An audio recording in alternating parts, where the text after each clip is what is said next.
April व मे महिन्यांमध्ये जळगाव जिल्हा व चोपडा तालुक्यात तापमान 40शी पार करत असल्याने शरीर डिहायड्रेट होते। त्यामुळे नागरिक मोठ्या प्रमाणावर लिंबाचा वापर करतात। परिणामी त्या काळात लिंबाला मोठी मागणी असते आणि त्याचे दरही चांगले मिळतात। मात्र यावर्षी मे महिन्यात चोपडा तालुक्यात अवकाळी पावसाने हजेरी लावली, ज्यामुळे वातावरणात गारवा निर्माण झाला आणि लिंबाचे दर घसरले।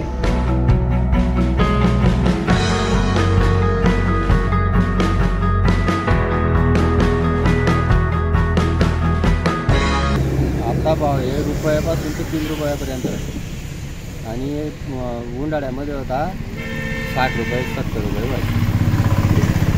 माल कुठे जातो विक्रीसाठी?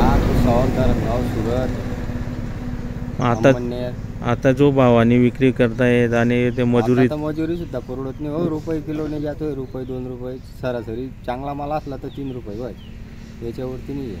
आणि किती मजूर आहेत लिंबू तोडणीसाठी लावलेले? 15 मजूर आहेत। 15 मजूर आणि त्यांचा खर्च वेगळा? तो खर्च निघत नाही ना हो। वाहतूक या वर्षी पाऊस मे मध्ये चालू होऊन गेला, मे पासूनच डाऊन झालेलं आहे सीजन। पण झाड खराब होण्यापेक्षा आपल्याला तर करावं लागेल ना काहीतरी। म्हणजे जो आपण मेहनत करतोय तो तेही निघणार नाही। मेहनत सुद्धा निघत नाही।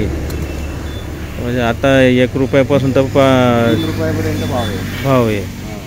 अच्छा, म्हणजे फक्त या मेहनतच करावं लागते। मेहनत म्हणजे आता नाही इलाजी गोष्ट आहे, शेतामध्ये गाळ होतात तर झाड खराब होतं। बरोबर। आणि पाऊसही सुरू असल्यामुळे मग ते फळं तळणं ते निंबूचं खराब होतं। मजूर भेटत नाही टायमावर, अशी गोष्ट होऊन जाते। मग त्याच्यामुळे जसं भेटलं तसं काढावं लागतं। SIP सुरू केली नाही मग संपत्ती कशी वाढणार? 15 वर्षांचा अनुभव असलेल्या 1700हून अधिक समाधानी ग्राहक आणि 50 कोटींचं व्यवस्थापन असलेल्या वेल्थ क्रिएशन फायनान्शियल सर्व्हिसेस चे संस्थापक विकास देशमुख आणि शर्मिला देशमुख यांना आजच संपर्क साधा। SIP, SWP, म्युच्युअल फंड्स ने अधिक स्थैर्य मिळवा। 5100हून अधिक गुंतवणूकदारांचा विश्वास। आता तुमची वेळ। नाशिक, संगमनेर, जयपूर येथे मोफत सेमिनार। आमच्या इतर सेवा आहेत health and life insurance, portfolio management, NCDs and corporate FDs। संपर्क करा आणि तुमच्या आर्थिक साक्षरतेची सुरुवात आजच करा।